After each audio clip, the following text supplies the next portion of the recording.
Welcome to Instablog's Global Report. This is Sukhmani with fresh updates and more citizen voices from all over the world. Stories for the day are: US offers help to Pakistan for economic prosperity. North Korea threatens to restart its nuclear program. India's oldest all-women's college, St. Bede's, Shimla, faces closure.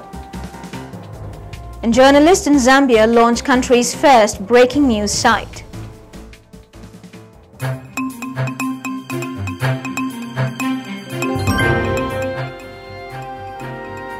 United States has offered Pakistan help to protect its sovereignty and ensure economic prosperity. The assurance was given by President Bush to Mr. Asif Ali Zardari when they both met on the sidelines of the ongoing United Nations Annual General Assembly meet. CJ Prince Campbell questions the manner in which the monetary aid is being spent without causing any substantial change in ground realities. This is Prince Campbell, citizen journalist from the U.S. reporting on Instablogs. Ever since the war on terror has begun, the U.S. has kept its close ally Pakistan flush with economic aid worth billions of U.S. dollars to attain its support in the crude war and to help rebuild its tattering economy. Many Americans have been left wondering about the manner in which the aid money is spent, since none of the desired objectives have been obtained. Political instability and economic decay has slowed down the prosperity and development in the country. There are others who believe that this aid is being used to build weapons arsenal against neighboring India. Actually, ever since the war began, Pakistan has been pursuing the policy of monetary gains in the course of the U.S.-Pakistani relationship. No doubt Pakistan is vital in fighting the war on terror, but then for how long can the U.S. afford to make such inconsequential aids and grants? North Korea has barred the inspectors from the Yongbyon nuclear plant and removed IAEA seals and surveillance equipment from the facility. The action comes after weeks of increasingly defined threats about restarting the nuclear program. CJ Chris Baik feels the North Korean decision will have little impact upon the South that is ready to meet any eventuality. This is Chris Pak, citizen journalist from South Korea. North Korea has threatened yet again to restart their nuclear program. After President Bush delayed taking North Korea off the sponsors of terrorism list, North Korea responded by ordering seals and cameras removed from the nuclear plant. From the South Korean perspective, most South Koreans pay a sort of unconscious attention to North Korea. It makes the news, but it doesn't change their lives. There isn't much that they can do, and the passionate protests Koreans are sometimes known for wouldn't help this time around.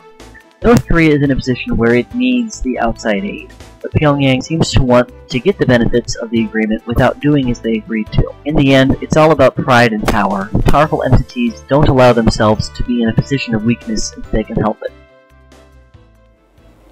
India's oldest all-women's college, St. Bede's in Shimla, which opened in 1904, might well have to draw up plans to close down in the face of severe financial crunch.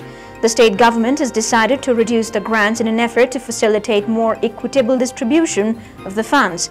CJ Radhika feels disappointed with the prospect of her alma mater facing closure due to financial difficulties.